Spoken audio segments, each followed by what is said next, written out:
Hey guys, டே 4க்கு நம்ம போட்ட plan படி ஃபர்ஸ்ட் டே 3 டாபிக்ஸ்லாம் ரிவைஸ் பண்ணியாச்சு. நெக்ஸ்ட் தமிழில் 2 டாபிக் எடுத்திருந்தோம். மேக்ஸில் ஒன்று, தமிழில் வந்து தாராபாரதி வேலுநாச்சியார், மேக்ஸில் வந்து விஷுவல் ரீசனிங் எடுத்திருந்தேன். ஸோ நான் 3 டாப்பிக்குமே கம்ப்ளீட் பண்ணிட்டேன். அதை எப்படி படித்தேன், எந்த சோர்ஸில் படித்தேன்றதை உங்ககிட்ட ஷேர் பண்ணியிருக்கேன். ஸோ இது வந்து வேலுநாச்சியாருக்கு கணியன் புக்ஸ்லேயே எனக்கு இவ்வளோ தான் கண்டென்ட் இருந்தது. நான் எக்ஸ்ட்ரா பாயிண்ட்ஸ் எல்லாமே எப்பயும் போல் சர்ச் பண்ண ஆரம்பித்தேன். இது வந்து வேலுநாச்சியாருக்கு நான் ஏற்கனவே ஜிஎஸ் படிக்கும்போது கொஞ்சம் நோட்ஸ் எடுத்து வச்சிருந்தேன். அதுதான் இது. இந்த நோட்ஸ்லையுமே நான் கொஞ்சம் இம்பார்ட்டன்ட் பாயிண்ட்ஸில் ரிவைஸ் பண்ணிக்கிட்டேன். அப்புறம் நான் டிஎன்பிஎஸ்சி குரூப் 4 படிக்கிறதுக்காக வாங்கின ஒரே புக் இந்த சுறா புக் மட்டும்தான். இதுல இந்த தமிழ்நாடு வரலாறு, பண்பாடு, மரபு மற்றும் சமூக அரசியல் இலக்கியம் இந்த இடத்துல தான் வந்து ஃபுல்லா தமிழ் கண்டென்ட் கொடுத்துருப்பாங்க. இதுல திருக்குறள் எல்லாமே கவர் பண்ணிருப்பாங்க. ஸோ இன்னைக்கு நமக்கு விடுதலை போராட்டத்தின் பெண்களின் பங்கு அப்படின்னு சொல்லிட்டு இந்த டாபிக் தான் முக்கியம். இதுல தான் வந்து ஃபர்ஸ்ட் டாபிக் எடுத்தோடனே வந்து வேலுநாச்சியார் பத்தி தான் கொடுத்துருந்தாங்க. இதுல கொஞ்சம் நோட்ஸ்லாம் கொஞ்சம் ஏதாவது தெரியாத பாயிண்ட் இருந்தால் அதை மட்டும் நோட் பண்ணி படிச்சுக்கிட்டேன். ஃபர்ஸ்ட் வந்து இவரோட வேலுநாச்சியாரோட அப்பா வந்து செல்லமுத்து சேதுபதி ஆட்சி செஞ்ச 4 ஊர் சொல்லியிருந்தாங்க. ராமநாதபுரம், சிவகங்கை, விருதுநகர், புதுக்கோட்டை. இந்த 4 இடத்தையுமே வந்து ஆட்சி செஞ்சது வந்து வேலுநாச்சியாரோட அப்பாவான செல்லமுத்து சேதுபதி அவரு தான் அப்படின்னு கொடுத்திருந்தாங்க. நெக்ஸ்ட் பாயிண்ட் என்னன்னா, தன் முக்கிய தளபதிகள், அமைச்சர்கள் மற்றும் மகளுடன் தப்பித்து திண்டுக்கல் அருகே விருப்பாட்சியில் ஹைதர் அலியின் பாதுகாப்பில் 8 ஆண்டுகள் இருந்தனர். 8 ஆண்டுகள் இருந்தாங்க. அந்த எத்தனை ஆண்டுன்னு கூட கேட்க வாய்ப்பு இருக்கு. கணியன் புக்ஸ்ல இந்த பாயிண்ட் ஒன்று சொல்லியிருந்தாங்க. வேலுநாச்சியாரின் தளபதிகள் சின்ன மருது, பெரிய மருதுன்னு. சின்ன மருது வந்து நாச்சியாரின் ஆலோசகராகவும், பெரிய மருது வந்து படைத்தளபதியாகவும் நியமிக்கப்பட்டனர். இது கொஞ்சம் இதுல டீட்டெயிலா கொடுத்ததுனால இதுவுமே நோட் பண்ணிக்கிட்டேன். நெக்ஸ்ட் பாயிண்ட் என்னன்னா, வேலுநாச்சியார் சிவகங்கை மீட்ட ஆண்டு 1780. 1772 தான் சிவகங்கை சீமையின் மீது படையெடுத்து வந்து காளையர் கோயில்ல வீர மரணம் அடைந்தார் முத்துவடுகநாதர். 1780 வந்து சிவகங்கையை மீட்டெடுத்துட்டாங்க.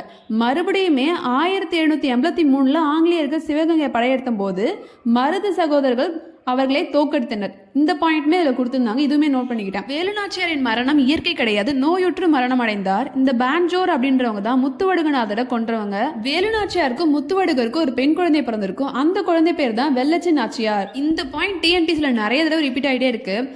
வேலுநாச்சியார் தான் ஆங்கிலேய எதிர்த்து போராடிய முதல் பெண்மணி.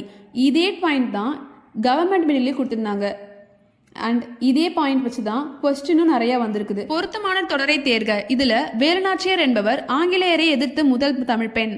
ஆங்கிலேயரை எதிர்த்து ஆயுதம் ஏந்திய முதல் தமிழ் பெண் வேலுநாச்சியார். அப்புறம் அவரோட பிறந்த ஆண்டு கேட்டிருந்தாங்க.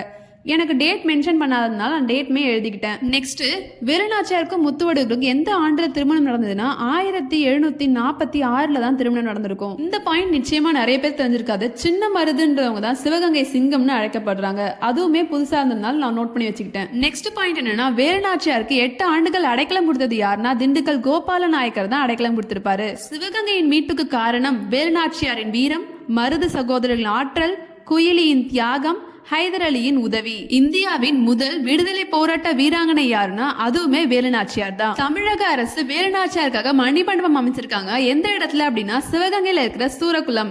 அமைத்த ஆண்டு என்னன்னா 18ஆம் தேதி ஜூலை மாசம் 2014 தான் அமைச்சிருக்காங்க. அது மட்டும் இல்லாம ஒரு அஞ்சல் தலையுமே வெளியிட்டிருக்காங்க. அது எப்போ அப்படின்னா 31ஆம் தேதி டிசம்பர் மாசம் 2008 வெளியிட்டிருக்காங்க. இந்த பாயிண்ட் ரொம்பவே முக்கியம், இதை மறந்துடாதீங்க. சின்ன மருது, சிவகங்கை சிங்கம். வேலுநாச்சியாரை பத்தி அங்க இங்கன்னு தேடி ஒரு பாயிண்டா உங்களுக்காக சொல்லிட்டு இருக்கேன் ஒரே வீடியோல. மறக்காம உங்களுக்கு வீடியோ பிடிச்சிருந்தா ஒரு லைக் அண்ட் சப்ஸ்கிரைப் பண்ணிடுங்க. வேலுநாச்சியார் கண்டென்ட் வந்து புக்ல ஒன்னொன்னு படிக்கும் போது கதையாவே படிச்சுட்டு போயிடாம அதுல ஒரு முக்கியமான விஷயம் இருக்கு. அதுக்கு முன்னாடி இவங்களை பத்தி கொஸ்டின் வரதே இவங்களுக்கு என்னென்ன கலைகள் தெரியும், என்னென்ன மொழிகள் தெரியும் தான். நெக்ஸ்ட், நாம் சிவகங்கை எழுந்த 8 ஆண்டு ஆகின என்று வேலுநாச்சியார் கவலை நிறைந்த குரலில் கூறினார். இந்த மாதிரி ஒரு ஸ்டேட்மெண்ட்மே யார் சொன்னாங்கன்றது ரொம்ப முக்கியம். ஏன்னா கூற்றுக்காரன் சரியான்னு கொடுத்துட்டு இதை யார் சொன்னாங்கன்னு கொடுத்துருக்கும் போது நம்ம யோசிக்க கூடாது இவங்க சொன்னாங்களா இல்ல குழப்பறாங்களான்னு. அதனால புக்ல இருக்கிற வேலுநாச்சியார் கண்டென்ட்டை வெறும் கதையா பார்க்காம ஒரு ஸ்டேட்மெண்ட்டும் படிச்சுட்டு அதை யார் சொல்லியிருக்காங்கன்றது கவனமா படிச்சுக்கோங்க. இங்க சொல்லியிருக்காங்க பாருங்க, ஹைதர் அலி உறுதியாக படையை அனுப்புவார் என்று எனக்கு முன்பே தெரியும் அரசியாரே என்றார் அமைச்சர் தாண்டவராயர். இதுதான் முக்கியம். இதனால் அப்படி சொல்கிறீர்கள்னு வேலுநாச்சியார் கேட்டதுக்கு, நாம் இருவரும் ஹைதர் அலியை சந்திக்க மைசூர் சென்றோம் அல்லவா, அப்போது தாங்கள் அவரிடம் உருது மொழியில் பேசினீர்கள். அப்போது அவர் முகத்தில் பெரிய மகிழ்ச்சி தோன்றியதை நான் கண்டேன் என்றார் தாண்டவராயர். யார் சொல்லியிருக்கா? தாண்டவராயர். நெக்ஸ்ட், நம் அரசியாரின் பன்மொழி அறிவு நமக்கு பெரிய நன்மையை தந்திருக்கிறது என்றார் சின்ன மருது. இது நான் ஏன் இந்த அளவுக்கு அழுத்த திருத்தமா சொல்றேன்னா, இந்த இடத்துல சின்ன மருதுக்கு பதிலா பெரிய மருதுன்னு போட்டு கூற்று காரணம் சரியான்னு கேட்டா நம்ம என்ன பண்ணுவோம், சரின்னு போட்டு வந்துடுவோம். அந்த தப்ப பண்ணிட வேண்டாம் தான் இப்ப படிக்கும் போதே தெளிவா யாருன்னு படிச்சுக்கோங்கன்னு சொல்றேன். அடுத்து வேலுநாச்சியாரோட படைய தலைமையேற்றது யாருன்னு நிச்சயமா கேட்கலாம். மருது சகோதரர்கள் ஆண்கள் படையையும், குயிலி பெண்கள் படையையும் தலைமையேற்றனர். இந்த ஸ்டேட்மெண்ட்ல அரசியார் அவர்களே, காளையர் கோயில் நம் கைக்கு வந்து விட்டது, இப்போதே சிவகங்கை கோட்டையை தாக்கினால் ஆங்கிலேயரை விரட்டி அடித்து விடலாம் என்றார் பெரிய மருது. அவசரம் வேண்டாம், விஜயதசமி திருநாள் அன்று கதவுகள் திறக்கப்படும், அப்போது நமது படை உள்ளே நுழையட்டும் என்றார் வேலுநாச்சியார். எந்த தினத்தில் சிவகங்கை கோட்டை கதவுகள் திறக்கப்படும்னா விஜயதசமி நாள் அன்று. இதுவுமே முக்கியமானது. உடையாள பத்தி அமைச்சர் தாண்டவராயர் சொன்னதுனால அவங்களுக்கு ஒரு நடுக்கல் நடுவதற்கு ஏற்பாடு செய்து முறையாக நன்றி செலுத்தினாங்க. அது எப்படின்னா, காளையர் கோட்டை போருக்கு போறதுக்கு முன்னாடி அந்த நடுக்கலுக்கு அவங்க கையில இருந்த தாலி செயினை காணிக்கையா செலுத்தி முறையாக தலை வணங்கினாங்க. அங்க இருக்கிறவங்களும் உடையாள் புகழ் ஓங்குக என்று முழக்கமிட்டாங்க.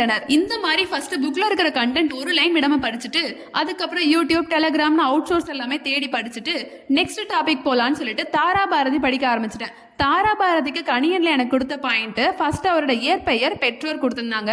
இந்த சைடு ஃபுல்லாவே அவங்களோட பாடல் மற்ற அவரோட பத்தி எல்லாமே கொடுத்திருந்தாங்க. தாராபாரதியோட இயற்பெயர் ராதாகிருஷ்ணன், பெற்றோர் துரைசாமி புஷ்பம். எனக்கு இந்த துரைசாமி பார்த்ததுமே முடியரசனோட இயற்பெயர் துரைராசு. இதுக்காக தான் தமிழ்ல படிக்கும் போது ரொம்ப கவனமா படிங்கன்னு சொல்றேன். ஒரு சில சேஞ்சஸ் மட்டும் தான் இருக்கும். ஸோ எக்ஸாம்ல கேட்கும்போது கண்டிப்பா கன்ஃபியூஸ் ஆகிறதுக்கு சான்ஸ் இருக்கு. தாராபாரதி பத்தியான கண்டென்ட் எங்கெங்கெல்லாம் இருக்குன்னு கொடுத்திருந்தாங்க, அதுதான் அந்த போட்டோ. இவரோட பாடல்கள் எல்லாம் ஒரு வரி விடாம படிச்சுக்கணும். ஏன்னா இந்த வந்தது யாருக்கு தெரியும், நீ வாழ்ந்ததை உலகம் அறியாதுன்ற லைனை கொடுத்துட்டு இது யாரோட பாடல்னு கேட்டிருந்தாங்க.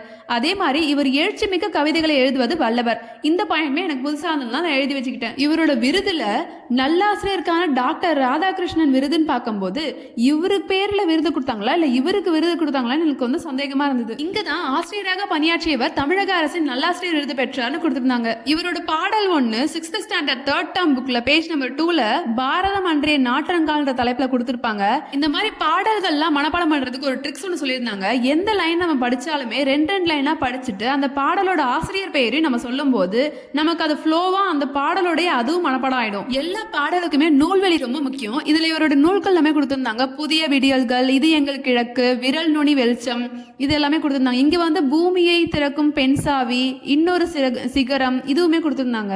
இதுல ஒரு முக்கியமான பாயிண்ட், கவிஞாயிறு என்று அழைக்கப்படுபவர் யாருன்னா அது தாராபாரதி. இந்த வீடியோல நான் ஏன் எல்லாமே இவ்வளவு சவுண்டா சொல்றேன்னா, நான் ஒரு விஷயம் சவுண்டா சொல்லும் போது உங்களுக்கே தெரியாம உங்க சப்கான்சியஸ்ல அது தானா ரெஜிஸ்டர் ஆகும். அதுக்காக தான் நான் இவ்வளவு கத்திக்கிட்டு இருக்கேன். இவரை பத்தி ஒரு ஸ்பெஷாலிட்டி என்னன்னா, இவர் நம்ம வாழ்ந்துட்டு இருக்க அந்த காலத்துக்கு நெருக்கமான காலத்துல தான் வாழ்ந்துட்டு இருக்காரு. ஏன்னா 2000 தான் இறந்திருக்காரு. 1947 சுதந்திர வருஷத்துல பிறந்திருக்காரு.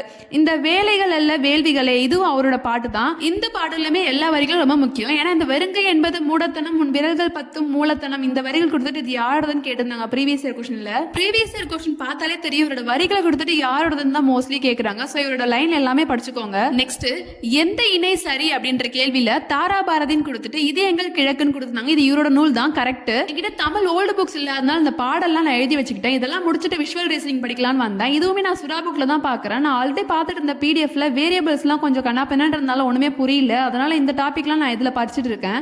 இதுல paper folding, mirror image, water image எல்லாமே டாபிக் பேஸ் கொடுத்துருந்தாங்க. எல்லா சம்ஸ்மே ரிவைஸ் பண்ணிட்டு இருந்தேன். உங்களுக்குமே சின்னதா ஒரு ஆக்டிவிட்டி கொடுக்கலாம், இன்டராக்ஷன் பண்ணலாம்னு சொல்லிட்டு ஒரு 3 கொஸ்டின் இருக்குங்க. அதுக்கு ஆன்சர் தெரிஞ்சா மறக்காம கமெண்ட் பண்ணிடுங்க. புக்ல 18th இருக்கிற இந்த question, 19th question and 20th question, இந்த 3 கொஸ்டின் தான் உங்களுக்கு எடுத்து வந்திருக்கேன். இதுக்கு ஆன்சர் கண்டுபிடிச்சிட்டு மறக்காம அந்த கமெண்ட்ல சொல்லிடுங்க. டே 4ஓட பிளானும் சக்சஸ்ஃபுல்லா கம்ப்ளீட் பண்ணி முடிச்சாச்சு. நெக்ஸ்ட் தாராபாரதி வேலுநாச்சியார் முடிச்சதுனால அதுக்கு முன்னாடி இருக்கிறது இந்த காய்த்தே மில்லத்து, அப்புறம் கண்ணதாசன், இந்த 2 டாபிக் தான் தமிழ்ல எடுத்திருந்தேன். மேக்ஸ்ல டைஸ், சோஷியல்ல இந்த சோஷியல் ரிஃபார்ம் மூவ்மெண்ட்ஸ் அதுதான் எடுத்திருந்தேன். ஸோ வழக்கம் போல டே 5 போட்டு டியூஸ்டேன்னு போட்டு என்ன டாபிக்கோ அதெல்லாமே எழுத ஆரம்பிச்சிட்டேன்.